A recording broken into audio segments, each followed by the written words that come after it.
many members of Congress demand that Reed not be allowed to take his seat because Mormonism was in conflict with the principles of American democracy.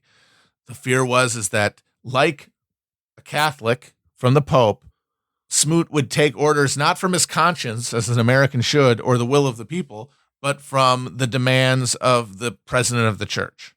And also, there was a assumption widespread that he was a fucking polygamist. Now, Smoot never was a polygamist, but come on. That was what Mormons were known for. This led to a series of hearings about Mormonism and about Reed Smoot's relationship to Mormonism that lasted from 1904 until 1907. And it was a deliberation over whether Smoot would be allowed to take his seat. And this was new progressive Mormonism's coming out party for America. Moderate Mormons like Smoot got to make a case to the American people for their normalization, that they learned their lesson and that they were normal. They loved democracy. They loved America, that they were on board. And of course, this is what you do to survive, obviously. And it worked. There was never any evidence produced that Smoot was a polygamist.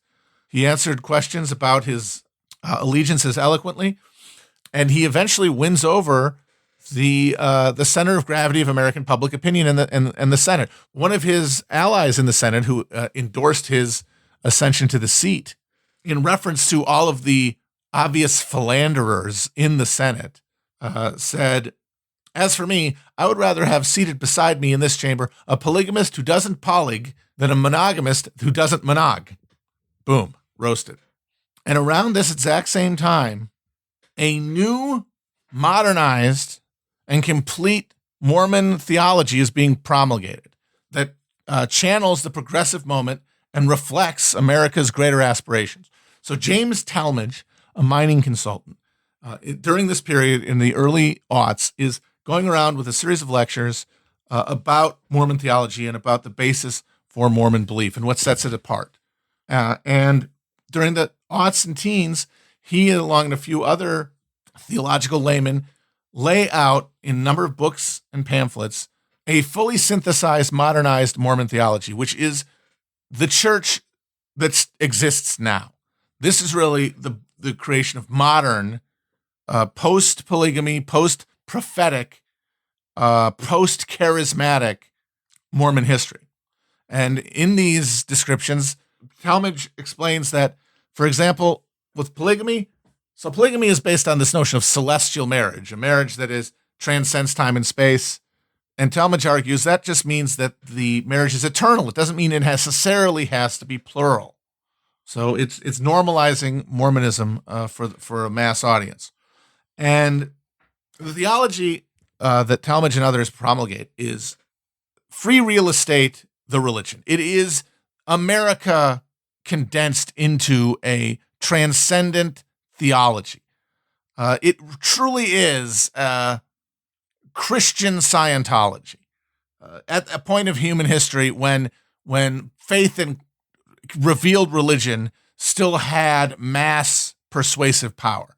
There's a period that's dying, and in that last gasps, modern Mormonism is forged, which is essentially an ideology of relentless and monomaniacal optimism.